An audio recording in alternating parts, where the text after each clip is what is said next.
Okay, good morning. This is I'm going to walk through a problem on chapter 9 on how to do depreciation and then how to record for the disposal of an asset. And this is, let's see, it's Tuesday, December 6th.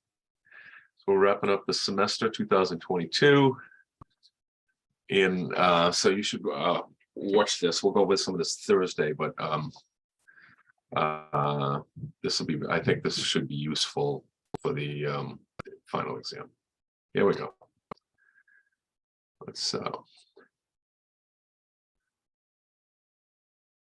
right, so okay, now I can do that. I couldn't do that the other day. But that's the wrong one. Yeah.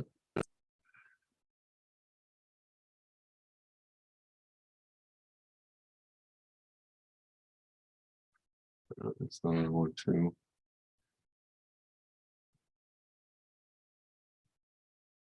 This is easy. Let's see. Whiteboards. This is it. All right, so I'm doing exercise E911.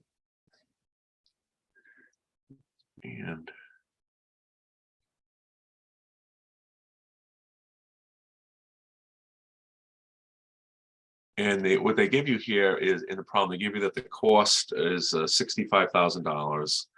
The salvage value is $5,000, and the useful life is 5 years. So the first thing, and we want to figure out what the annual depreciation is. So the first thing we have to do is to determine the depreciable value, and the depreciable value, the amount that we're going to depreciate, is $65,000 less the salvage value of $5,000. So that's $60,000. Because it's the salvage value, that's our estimate of what we can dispose of the equipment of at the end of its useful life. We can either send it to a scrapyard, maybe someone else will have a use for our used equipment, or what have you. So so we don't depreciate it to zero, we depreciate it to what we think we can dispose, and if it was all perfect when we do dispose of it, we then would not have a gain or a loss. So when we do that, so we have cost of $65,000, salvage value of 5,000. So 65 minus 5 is 60. That's the depreciable value. We have a useful life of 5 years. So we're going to have annual depreciation of $12,000. Okay. So that's step one of this problem. I'm going to close that out. I'm going to share. And then they gave us some scenarios. So if you pull it open to E911, let me open it up to that.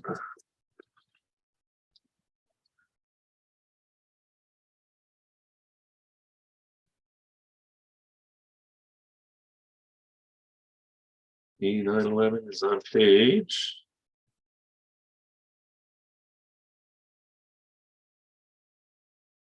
9-42. So you see, if you have it open, you see there's 4 scenarios that they sold this piece of equipment at 4 different dates. Well, 4 different scenarios. The first one is they sold it on January 1, 2022, and they sold it for $31,000. The second is that they sold it on May 1, 2022 for $31,000. The third one is they sold it on January 1, 2022.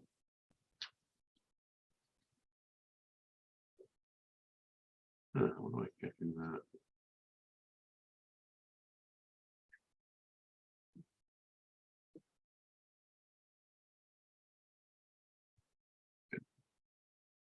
They sold on January 1, 2022 for $11,000. And the fourth one is they sold on October 1, 2022 for $11,000. Okay. So that's the facts that they give you in the problem. They give you the date and the sales price, and I've sort of filled the rest of the stuff in. So the first thing I did is let's walk through A.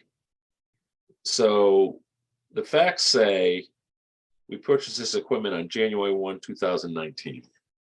And now this is, now we fast forward to January 1, 2022. We already determined that we're going to depreciate at $12,000 per year. So January 1, so that's all of 19, all of 20, and all of 21. So that's 3 years of depreciation. So that's $36,000. We know that the equipment costs $65,000 because they told us that. So that makes the net book value $29,000. $65,000 minus the depreciation to date, the accumulated depreciation is $29,000. And then they give us that they sold it for $31,000. They give us that information. So then we know that there's going to be a gain of $2,000 on this because the sales price is more than the net book value. And the net book value is the cost minus the accumulated depreciation. One mistake that gets made is people think it's the depreciable value minus the accumulated depreciation, but it's not.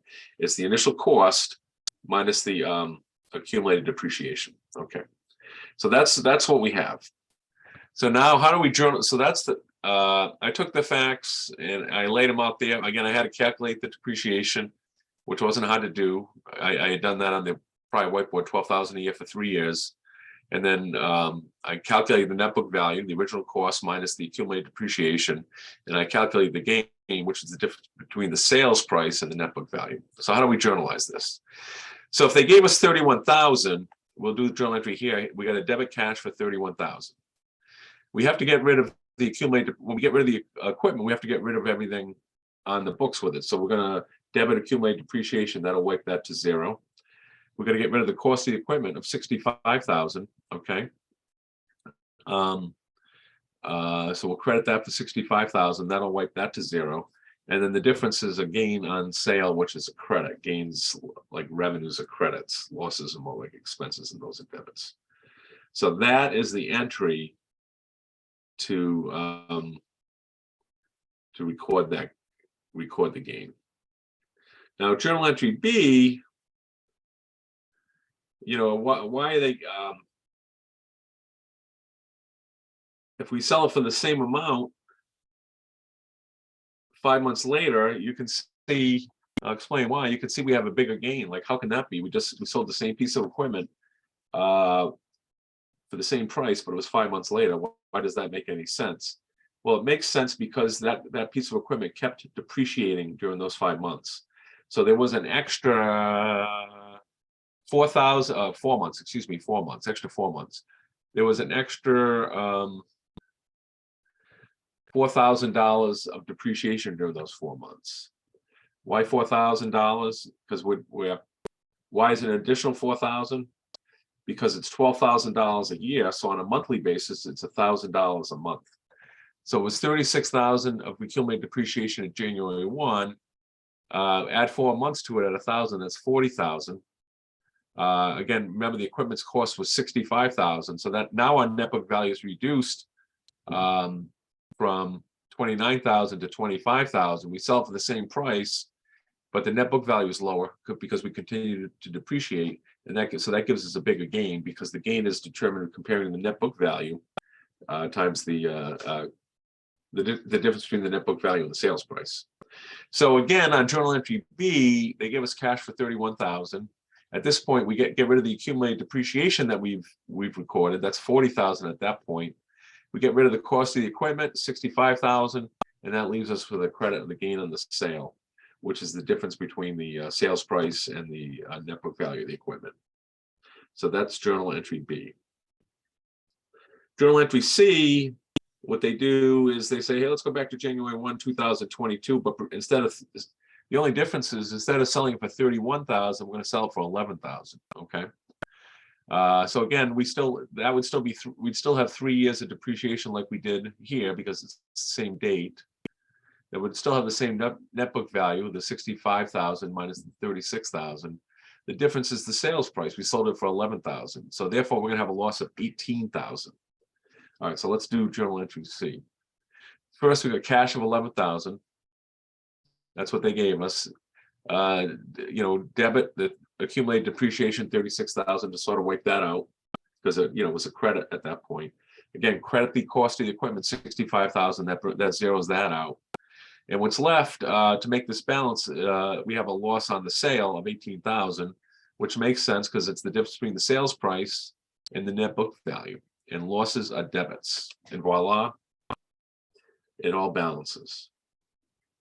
And then D, what they did is they changed the date on us to October 1, 2022. They left the same sales price. So that's 9 months after January 1. So we have, the 12,000 a year. It was $1,000 a month.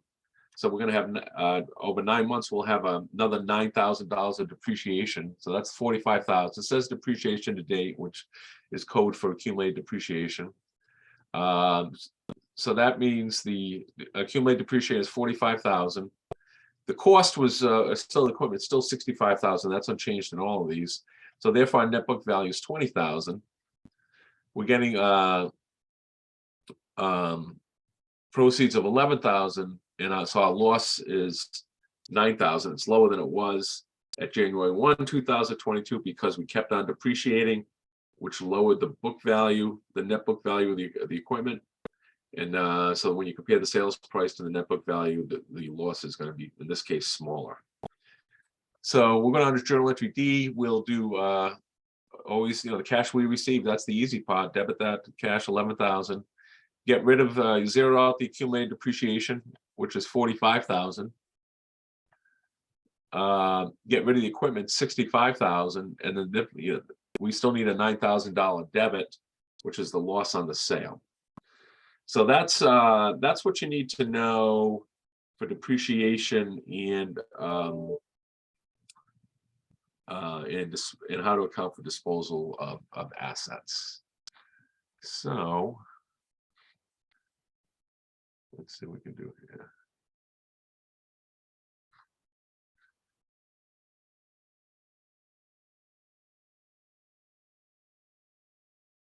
Stop the share.